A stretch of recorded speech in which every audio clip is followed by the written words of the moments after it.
मैं नेहा जोशी, आप देख रहे हैं द फैक्ट इंडिया। संसद में कल का दिन देखने लायक था, क्योंकि इतने सालों के बाद में विपक्ष को नेता प्रतिपक्ष मिला है और सत्ता के आगे मुद्दे रखने के लिए राहुल गांधी इस बार नेता प्रतिपक्ष चुने गए हैं। राहुल गांधी ने कल संसद में बेबाकी अंदाज में अपने मुद्दे रखे। अग्निवीर योजना, किसान योजना, इन सभी पर खुलकर बोला और भारतीय जनता पार्टी और एनडीए की कमियां और खामियां गिनवाई। यहां तक कि पीएम नरेंद्र मोदी को भी 2 बार उठना पड़ा अपनी सफाई देने के लिए। किसानों की जब बात आई तो नवनियुक्त कृषि मंत्री शिवराज सिंह चौहान भी उठे और राहुल गांधी के बयान को गलत ठहराया। इसी तरह राजस्थान के सांसद हनुमान बेनीवाल भी पीछे नहीं रहे। हनुमान बेनीवाल ने यहां तक कह दिया कि आप पढ़ कर के आए, आपको मोदी मोदी के नारे लगाने के सिवा कुछ नहीं आता है और आप कुछ भी नहीं करते हैं मोदी मोदी के नारे लगाने के सिवा। हनुमान बेनीवाल ने किसानों और सेना की योजनाओं का भी मुद्दा आगे रखा। एनडीए और बीजेपी के नेताओं को खरी खोटी सुनाई। तो चलिए सुनवा देते हैं आपको कि संसद का दृश्य क्या कुछ रहा है और हनुमान बेनीवाल किस तरह से एनडीए और बीजेपी की कमियां गिनवाते हुए नजर आ रहे हैं। समझ जाओ, अब की बार 237 पे आओ, अब की बार 130-35 पे आ जाओगे जब 5 साल चुनाव होगा। धीरे धीरे घट रहे हो। 400 पार का नारा दिया था, नहीं पहुंच पाए।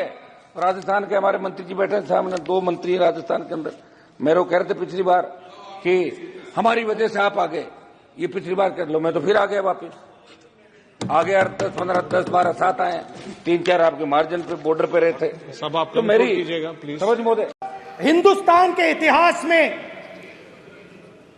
3 फाउंडेशनल आइडियाज हैं।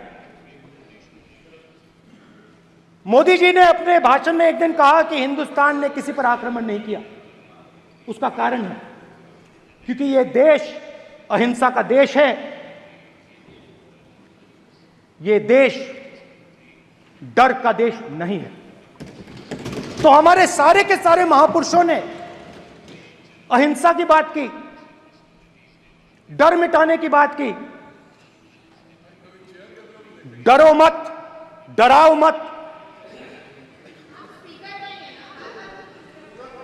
डरो मत, डराओ मत। और दूसरी तरफ शिव जी कहते हैं डरो मत, डराओ मत, अभय मुद्रा दिखाते हैं, अहिंसा की बात करते हैं, त्रिशूल को जमीन में गाड़ देते हैं।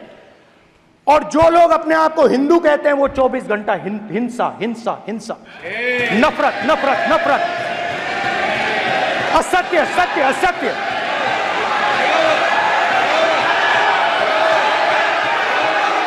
आप हिंदू हो ही नहीं।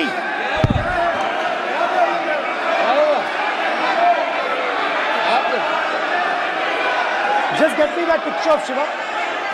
inside speaker's office. हिंदू धर्म में साफ लिखा है, सत्य के साथ खड़ा होना चाहिए, सत्य से पीछे नहीं हटना चाहिए, सत्य से नहीं डरना चाहिए। अहिंसा हमारा प्रतीक है। अभय मुद्रा। माननीय अध्यक्ष जी, शोर शराबा कर इतने बड़े वाकया को छिपाया नहीं जा सकता।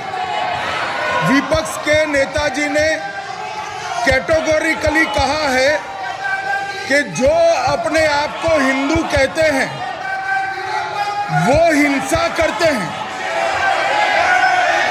मैं फिर से रिपीट करना चाहता हूं, उनका वाक्य था जो अपने आप को हिंदू कहते हैं वो हिंसा की बात करते हैं, हिंसा करते हैं। मान्यवर, इस देश में शायद इनको मालूम नहीं है, करोड़ों लोग अपने आप को गर्व से हिंदू कहते हैं, गर्व से हिंदू कहते हैं। क्या वो सभी लोग हिंसा की बात करते हैं, हिंसा करते हैं? हिंसा की भावना को किसी धर्म के साथ जोड़ना और इस सदन में और संवैधानिक पद पर बैठे हुए व्यक्ति ने, मैं मानता हूं मान्यवर, उन्होंने इसकी माफी मांगनी चाहिए।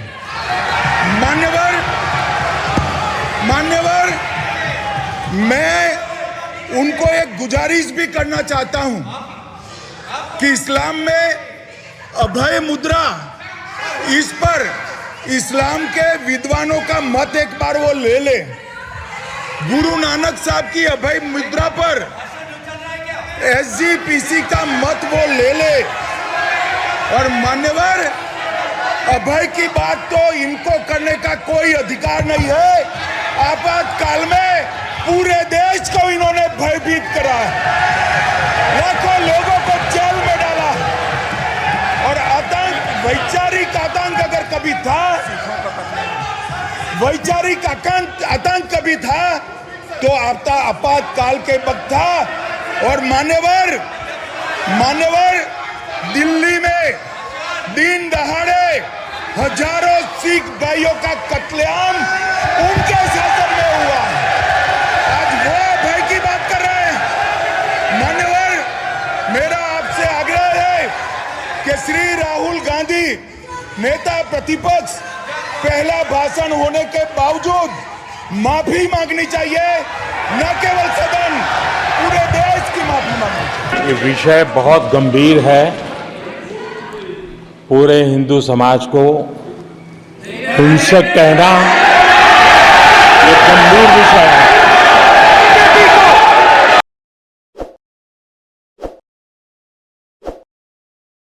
ताज़ा खबरों के लिए विजिट करें द फैक्ट इंडिया की वेबसाइट और डाउनलोड करें द फैक्ट इंडिया ऐप।